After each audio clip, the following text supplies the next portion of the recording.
Halo Sobat Cakap, saya Lisa Miliana. Di sini saya akan mengidentifikasi laporan keuangan berdasarkan SAK etap. Jadi di sini skenario-nya saya adalah seorang akuntan yang berada di sebuah perusahaan kecil yang bergerak di bidang jasa. Jadi sebelumnya saya belum pernah membuat laporan keuangan dan mulai melakukan berdasarkan SAK etap. Jadi pada transaksinya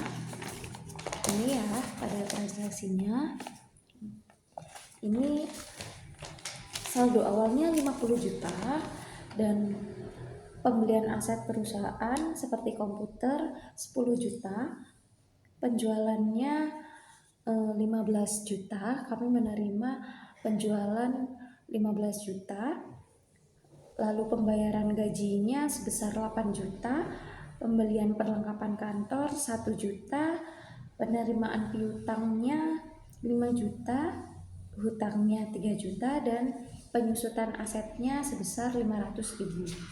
Jadi berdasarkan transaksi yang sudah dipaparkan, maka saya akan membuat laporan keuangannya yang terdiri dari neraca, laporan laba rugi, dan laporan arus kas. Nah, neraca di sini, sebelumnya itu transaksinya dibuat jurnal dulu seperti ini ya, diatur debit kreditnya. Lalu setelah membuat jurnal, kita buat menyusun neraca atau laporan posisi keuangan yang isinya melaporkan aset kewajiban dan ekuitas pemegang saham perusahaan pada titik waktu tertentu. Jadi neracanya di sini berdasarkan transaksi yang ada, neracanya sebesar 38.500. Itu aktifanya, pasifanya sebesar 11.500.000 dan ekuitasnya 50 juta. Nah, ini balance ya antara aktiva dengan pasiva dan ekuitas. Setelah membuat neraca, kita ke penyusunan laporan laba rugi. Nah, laporan laba rugi ini digunakan untuk menyajikan informasi pengeluaran, pendapatan, serta laba rugi yang dihasilkan perusahaan pada periode waktu tertentu. Nah, jadi ini kita menyusun laporan laba ruginya. Pendapatan dikurangin beban-beban ya di sini. Jadi pendapatannya tadi itu 15 juta, dikurangin bebannya, beban penyusutan 500 dan beban gajinya 8 juta.